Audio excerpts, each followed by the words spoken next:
Imagínate sumergiéndote en un salón oscuro, iluminado solo por proyecciones grandiosas que susurran secretos de manipulación y poder. No parpadearías ni por un segundo, ¿verdad?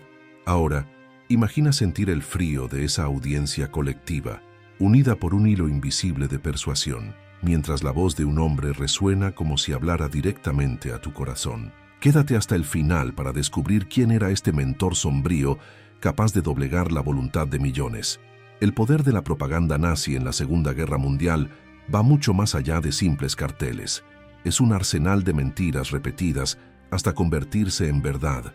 Películas épicas que transformaron a Hitler en un semidios y radios que hipnotizaban hogares enteros.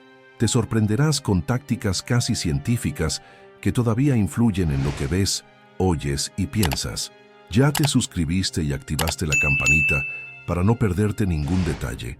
Prepárate para revelaciones que pocos se han atrevido a sacar a la luz.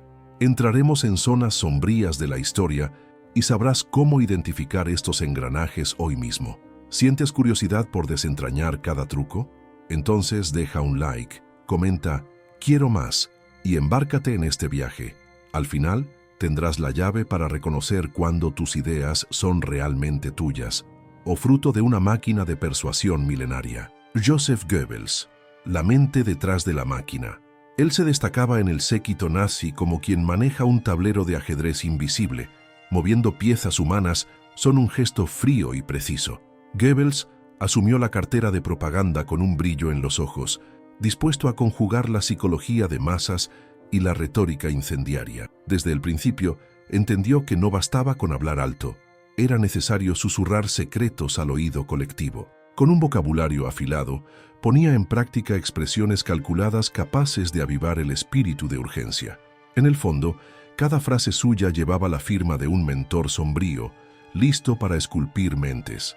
Investigaba con ahínco teorías de psicología social, cruzando datos, probando reacciones, casi un alquimista moderno mezclando emoción y razón. No había espacio para la improvisación. Cada cartel, cada discurso, era pensado en un laboratorio, revisado hasta sonar convincente. La ciencia de la propaganda para Goebbels era un sistema donde el sentimiento y el lenguaje cohabitaban. Usaba palabras de efecto, frases de impacto y metáforas visuales para moldear la creencia de millones. Era como quien riega una planta difícil. Paciencia, cuidado y técnica eran indispensables. Cuando se trataba de la estética del poder, se convertía en artista y tirano al mismo tiempo. Organizaba grandes eventos, desfiles monumentales y portadas de periódicos extravagantes, todo combinando colores y símbolos. Cada detalle gráfico reforzaba la imagen de la fuerza incontestable del Reich. Las banderas ondeantes, las multitudes uniformadas, todo convergía en un espectáculo de intimidación. Y detrás de las cortinas, él ajustaba la luz, el ángulo, el ritmo, exactamente como un director de cine en el momento del corte final. Documentaba todo en su diario personal, un voluminoso archivo de anotaciones y gráficos donde registraba el efecto de cada campaña. Allí anotaba las reacciones del público, recogía rumores y evaluaba el alcance de un eslogan. La precisión era tal que daba la impresión de estar ante un informe de laboratorio y no ante confesiones personales.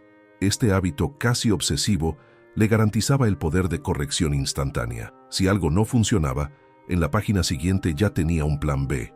Y así, seguía acumulando conocimientos como quien colecciona trofeos.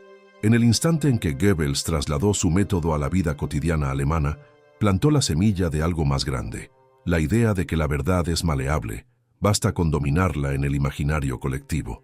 Fue este paso el que abrió las puertas a la mentira repetida 1000 veces y sus variaciones, alimentando el discurso de odio y control. Poco sabía el pueblo que en aquel engranaje bien aceitado, cada palabra resonaría por décadas.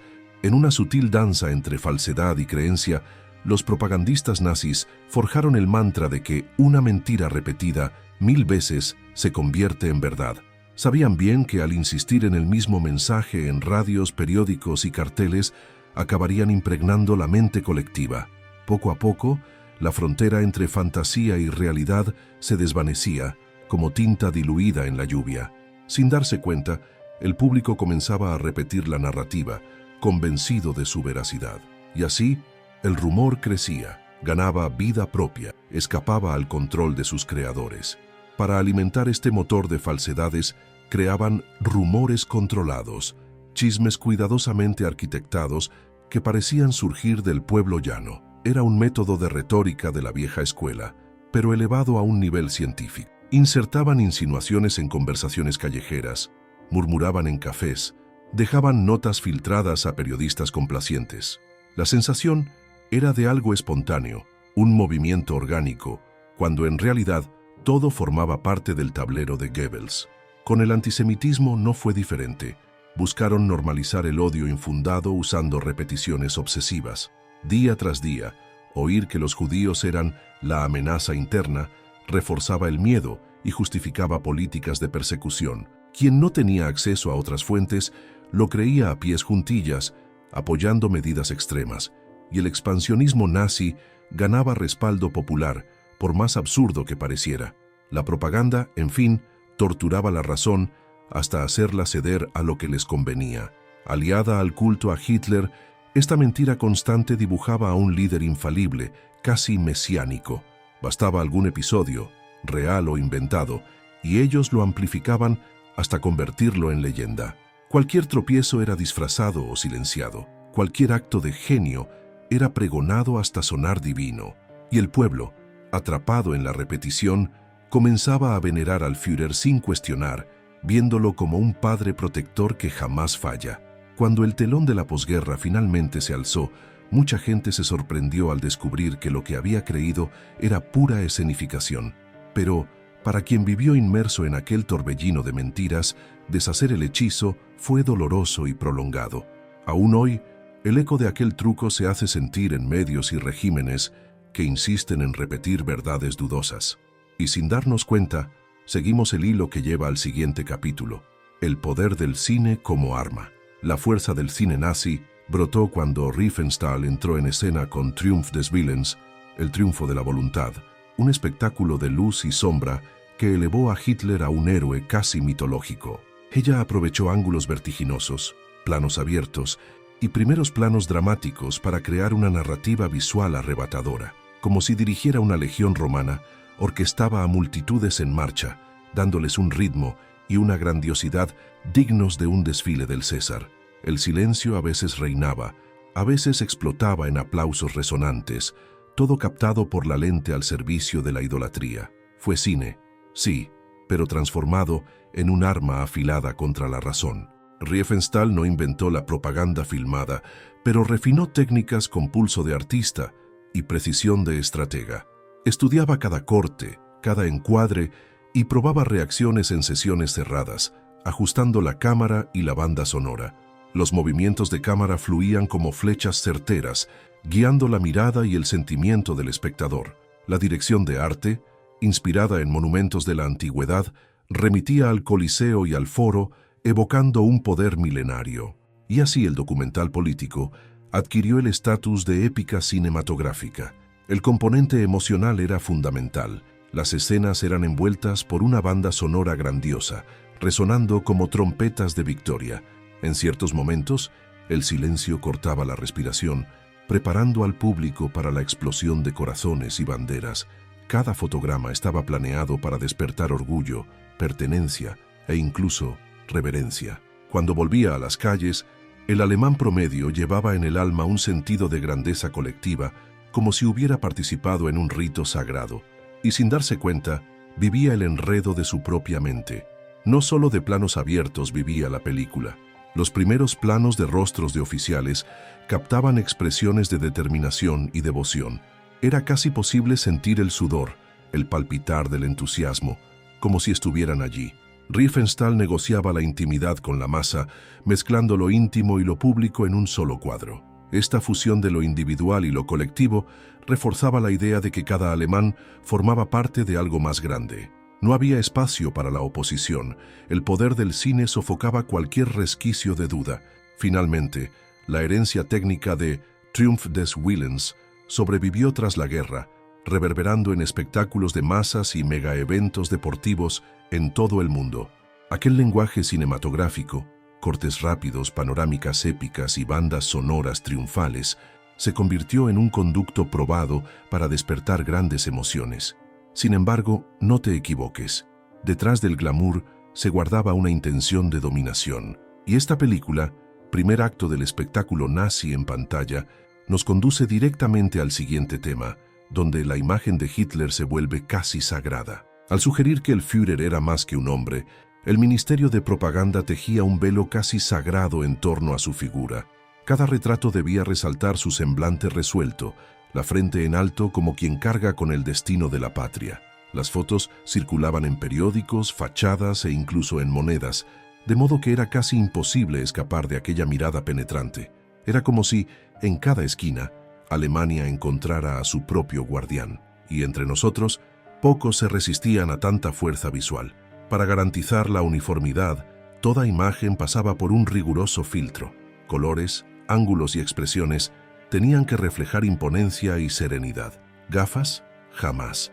Hitler usaba lentes, pero exhibirlas sería admitir una fragilidad, y la fragilidad, evidentemente, no combinaba con el mito. Era perfecto. Nadie cuestionaba ni un solo detalle. Hasta las sombras eran manipuladas para acentuar rasgos fuertes, casi heroicos, que recordaban a estatuas de emperadores romanos. En resumen, la estética buscaba inspirar devoción, no debate. En los grandes eventos públicos, imágenes gigantescas proyectadas en fachadas golpeaban el pecho de los participantes, como un tambor que convoca a multitudes.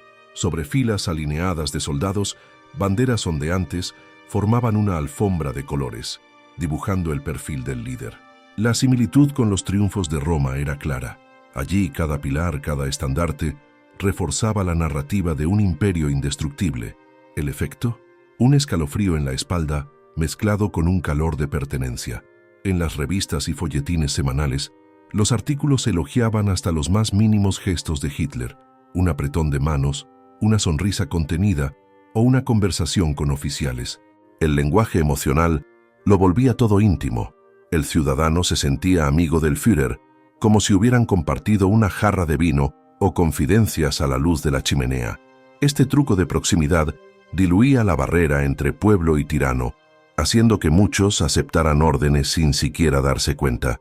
Un toque de maestro sin duda, y mismo después de décadas, el poder de aquella imagen continúa resonando en regímenes que explotan fotografías y estatuas para mantener a sus líderes en el trono. Puede que el lector no lo note, pero cada pose ensayada, cada retrato impecable, carga con la herencia de aquel taller de culto visual. ¿Quedó claro cómo la construcción de un mito se apoya en cada píxel y cada trazo? Queda la duda, mientras seguimos adelante hacia la siguiente inmersión, la infantilización de la ideología. Desde el primer día de clase, a los niños se les presentaba un mundo pintado con cuentos heroicos nazis, donde el Reich era el protagonista y todos los demás, villanos crueles. En los libros de texto, historias de valentía se entrelazaban con patrullas juveniles, haciendo que niños y niñas ansiaran uniformes y desfiles. Era como insertar una semilla en suelo fértil. La inocencia, canalizada para fines oscuros, germinaba sin resistencia. Y sin darse cuenta, los niños recitaban eslóganes con la misma naturalidad que un trabalenguas. Incluso los juguetes colaboraban con la causa. Muñecos de Hitler, rompecabezas con mapas del imperio y juegos de mesa racistas daban un tono de diversión al proceso de adoctrinamiento. Canciones compuestas para celebrar hazañas militares se entonaban en campamentos juveniles, reforzando el orgullo y el miedo al otro. El tono infantil, ligero y aparentemente inofensivo, escondía una ingeniería social exquisita. Pocos sabían los pequeños que estaban absorbiendo valores tan rígidos como el acero. En los dibujos animados, personajes en uniforme marchaban al son de fanfarrias, mientras los antagonistas, casi siempre representados como caricaturas de judíos o comunistas, eran ridiculizados y demonizados. La animación se convirtió en una herramienta de deshumanización, pintando al enemigo con rasgos grotescos. Aquella hora de los dibujos se transformaba en una charla de odio disfrazada de entretenimiento, puliendo mentes en formación. El efecto, sutil y lento, creaba alianzas emocionales con el régimen. En las escuelas, Las clases de historia y civismo seguían guiones preaprobados por el Ministerio de Propaganda. Los profesores, coaccionados o conversos, leían en voz alta pasajes que exaltaban la supremacía aria y el deber patriótico. Banderitas, medallas de papel y exámenes con preguntas sobre el amor al Führer reforzaban los conceptos día tras día. El aula se convertía en un campo de batalla, donde la resistencia al pensamiento único ni siquiera encontraba aliento. Poco a poco, aquellos pequeños rostros aprendían a ver el mundo a través de las lentes del Reich, internalizando el discurso de odio como algo natural, casi lúdico. La infancia, que debería simbolizar el descubrimiento y la libertad, se convirtió en el escenario de un experimento social, y el lector pronto percibirá cómo esta temprana formación de valores se extendía a la radio, transformando cada hogar en una caja de resonancia del régimen. La radio adquirió el estatus de un compañero íntimo en cada hogar, llevando la voz del régimen como quien visita a la familia para el desayuno.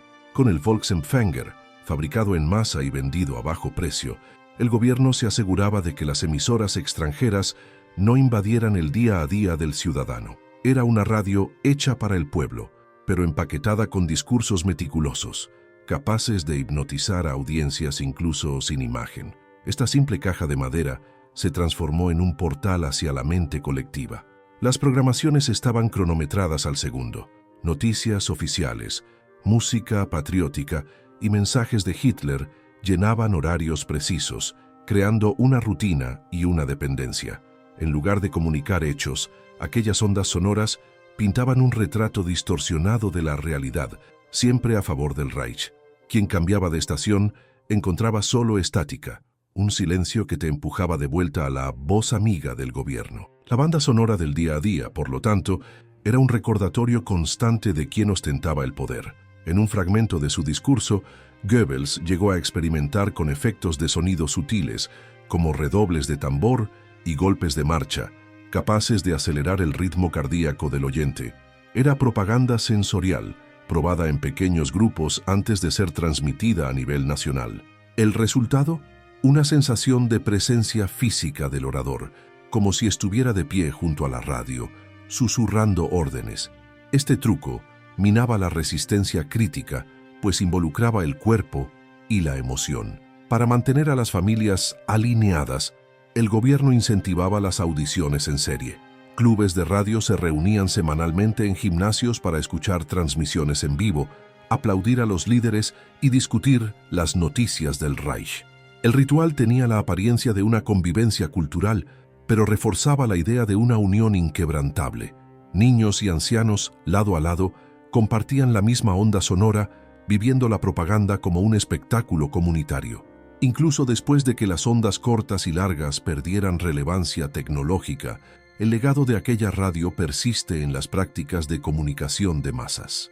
Hoy, líderes y empresas estudian cómo crear programas pegadizos para conectar con las audiencias, sin que el público se dé cuenta de que está siendo guiado. Y al recordar este apetito por una voz única, avanzamos al siguiente terreno: la prensa controlada y la desaparición de la verdad. Entre bastidores, los periódicos independientes se convertían en páginas en blanco, o cerraban sus puertas, o eran absorbidos por el Ministerio de Propaganda. La prensa que quedaba tenía que seguir un manual rígido revisado para hacer eco del discurso oficial.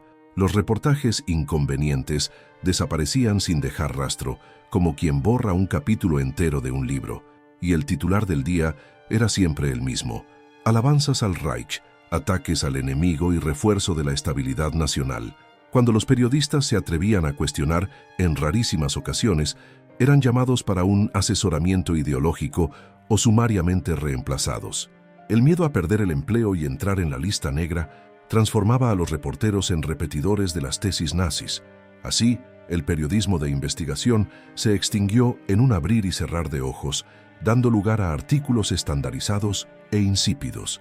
Era el fin del debate público. El lector se convertía en un receptor pasivo de una narrativa única. Las agencias de noticias extranjeras, antes vistas son curiosidad, pasaron a ser retratadas como agentes de una conspiración. Cualquier información venida de fuera llevaba el sello de falsedad, alimentando la paranoia colectiva. Estadísticas manipuladas acaparaban titulares sensacionalistas, mientras que los hechos contrarios eran sofocados. El resultado, un periodismo de autor se convirtió en el eco de eslóganes, perdiendo credibilidad y función crítica. Hasta el horóscopo, símbolo de ligereza e incertidumbre, fue prohibido, pues el futuro solo podía venir de Hitler. Sin espacio para predicciones personales, el pueblo dependía completamente de la verdad proporcionada por el Reich. Esta extinción de voces disonantes acabó con la pluralidad de ideas, dejando un vacío ocupado solo por el discurso oficial.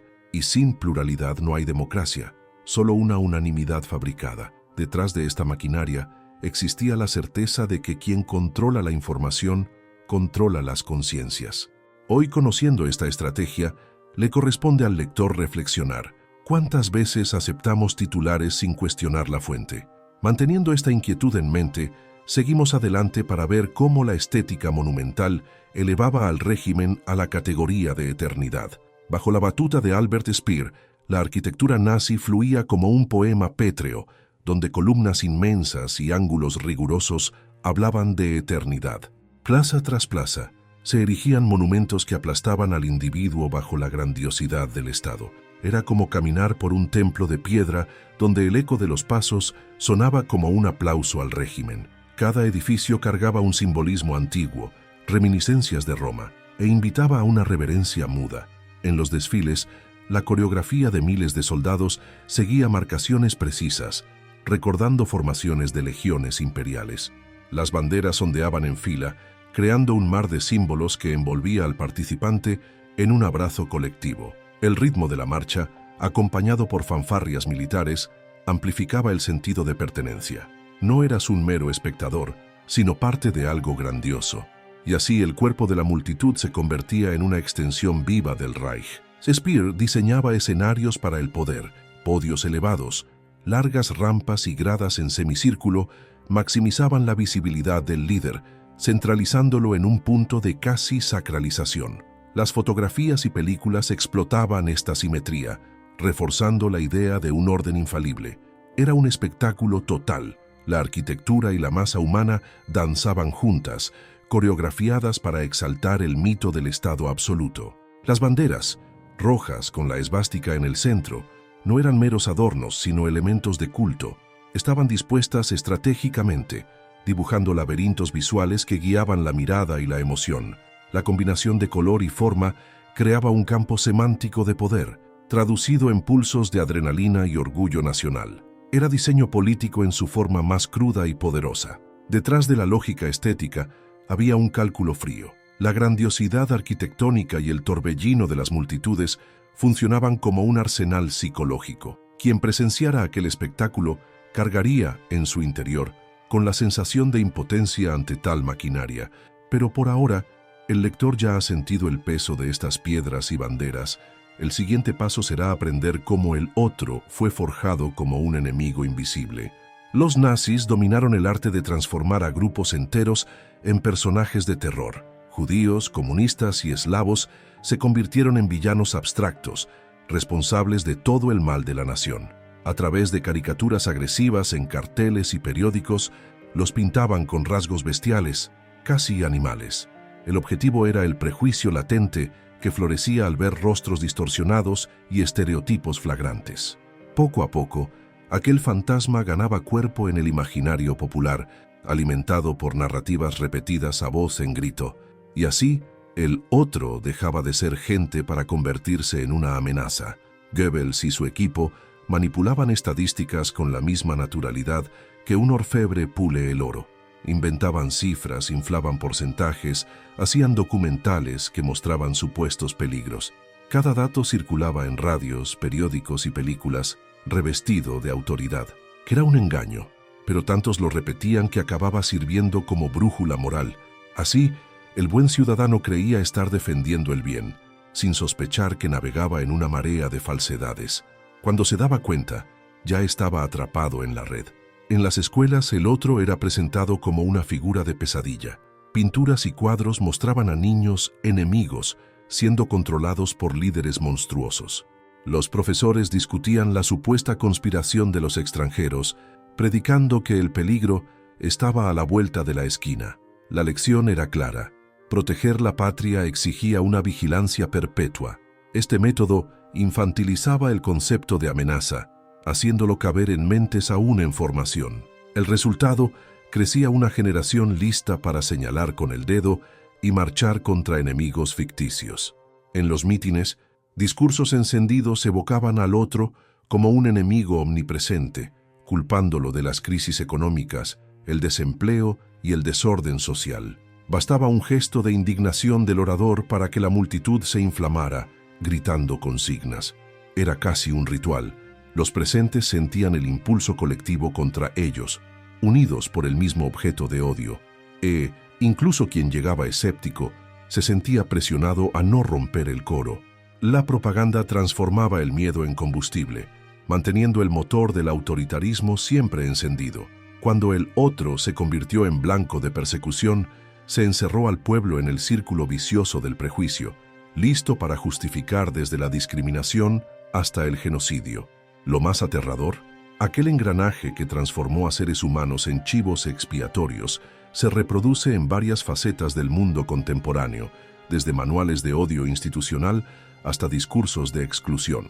Pero eso queda para después, en el capítulo final sobre el legado invisible de la propaganda nazi.